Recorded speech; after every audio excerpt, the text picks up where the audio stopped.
आखिर अमेरिका ने घुटने टेक दिए। डोनाल्ड ट्रंप ने जितना बड़ा सरेंडर अब किया है ना, शायद उसने जिंदगी में कभी ना किया हो।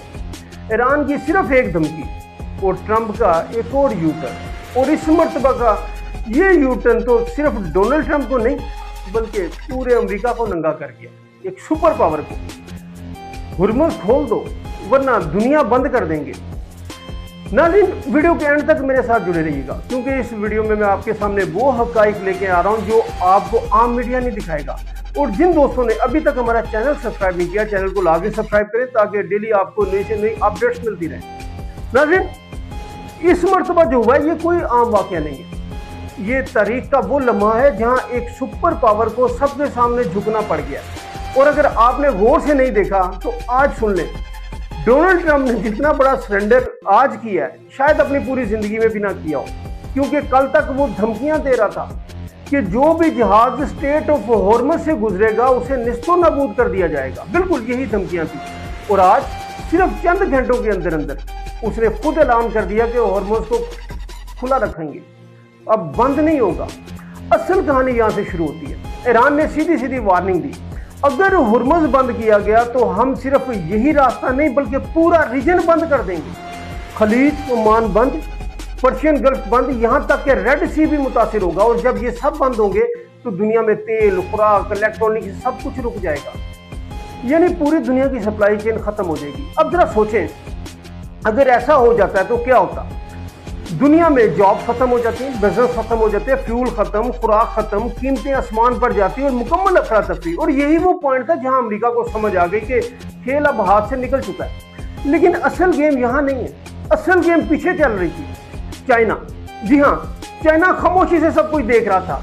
उसके जहाज भी इसी रास्ते से गुजर रहे थे और अदायगियां भी कर रहे थे, उसकी सप्लाई लाइन भी चल रही थी। और अमेरिका को अंदर से रिपोर्ट दी जा रही थी कि कोई जहाज नहीं जा रहा, लेकिन सैटेलाइट डाटा कुछ और ही कहानी सुना रहा था। ईरान के जहाज भी गुजर गए, चाइना के भी, सब कुछ चल रहा था और अमेरिका बेखबर या शायद बेबस था। फिर क्या होता है, डोनाल्ड ट्रंप ने चाइना को एक खत लिखा, कहा कि आप ईरान को हथियार ना दें। चाइना ने नॉर्मल सा जवाब दिया कि हम तो ऐसा नहीं कर रहे। बस यही वो लम्हा था जहां ट्रंप ने इसको एक बहाना बना लिया और कैश किया और ऐलान कर दिया कि चूंकि चाइना मेरी बात मान रहा है, वो ईरान को हथियार नहीं दे रहा, तो मैं स्टेट ऑफ हॉर्मज को खोल रहा हूं। अब खुद सोचें, ये फैसला था या बहाना? असल में ये एक यू टर्न था, एक ऐसा यू टर्न जिसमें अमेरिका ने अपनी नाकामी को छुपाने की कोशिश की है, क्योंकि हकीकत ये है कि उसका प्लान फेल हो चुका था। उसकी नेवी कंट्रोल नहीं कर पा रही थी, जहाज गुजर रहे थे और दबाव बढ़ता जा रहा था, खासतौर पर सऊदी अरेबिया और दीगर खलीजी ममालिक की तरफ से, जिन्होंने कॉल करके कहा कि हॉर्मज खोलो वरना सब कुछ तबाह हो जाएगा। ये वो लम्हा था जहां एक सुपर पावर को घुटने टेकने पड़े। और सच यही है, आज अमेरिका वाकई बेबस नजर आ रहा है। एक धमकी ईरान की और पूरा बयानिया बदल गया, पूरा प्लान बदल गया और दुनिया ने अपनी आंखों से देखा कि ताकत का तवाजुन बदल गया तो ताकत का तवाजुन। उधर ईरान क्या कर रहा है, वो सिर्फ इसे अपनी फतह के तौर पर ले रहा है। वो इसे एक ट्रॉफी बनाएगा, दुनिया भर में बताएगा कि हमने अमेरिका के पीछे हटने पर मजबूर हमने कर दिया। और हकीकत भी यही है, क्योंकि एक नॉन न्यूक्लियर पावर, एक सुपर पावर को पीछे हटने पर मजबूर कर दिया, ये कोई छोटी बात नहीं है। अब आगे क्या होगा?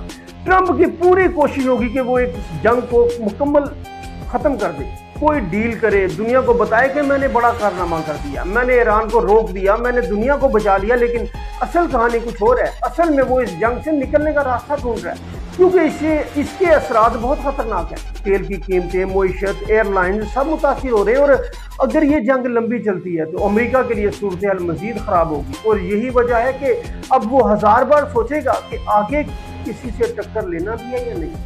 उधर एक और बड़ी तब्दीली भी हो रही है। खलीजी ममालिक ईरान के साथ राब्ते में आ रहे हैं, यूनाइटेड अरब एमिरेट्स और दीगर ममालिक डी एस्केलेशन की बात कर रहे हैं, यानी जंग कम करने की कोशिश। और ये पहली बार हो रहा है कि पूरा रीजन खुद आगे आकर कह रहा है कि बस करो, हालात नॉर्मल करो। लेकिन असल झटका अभी आना बाकी है।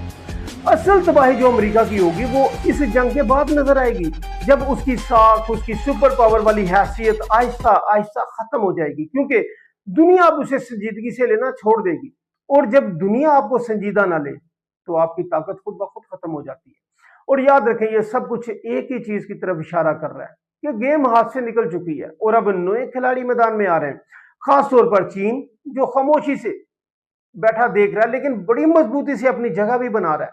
बात समझने की है। आज जो हुआ है वो एक सिग्नल है, एक वार्निंग है कि दुनिया बदल रही है, ताकत का तवाजुन बदल रहा है।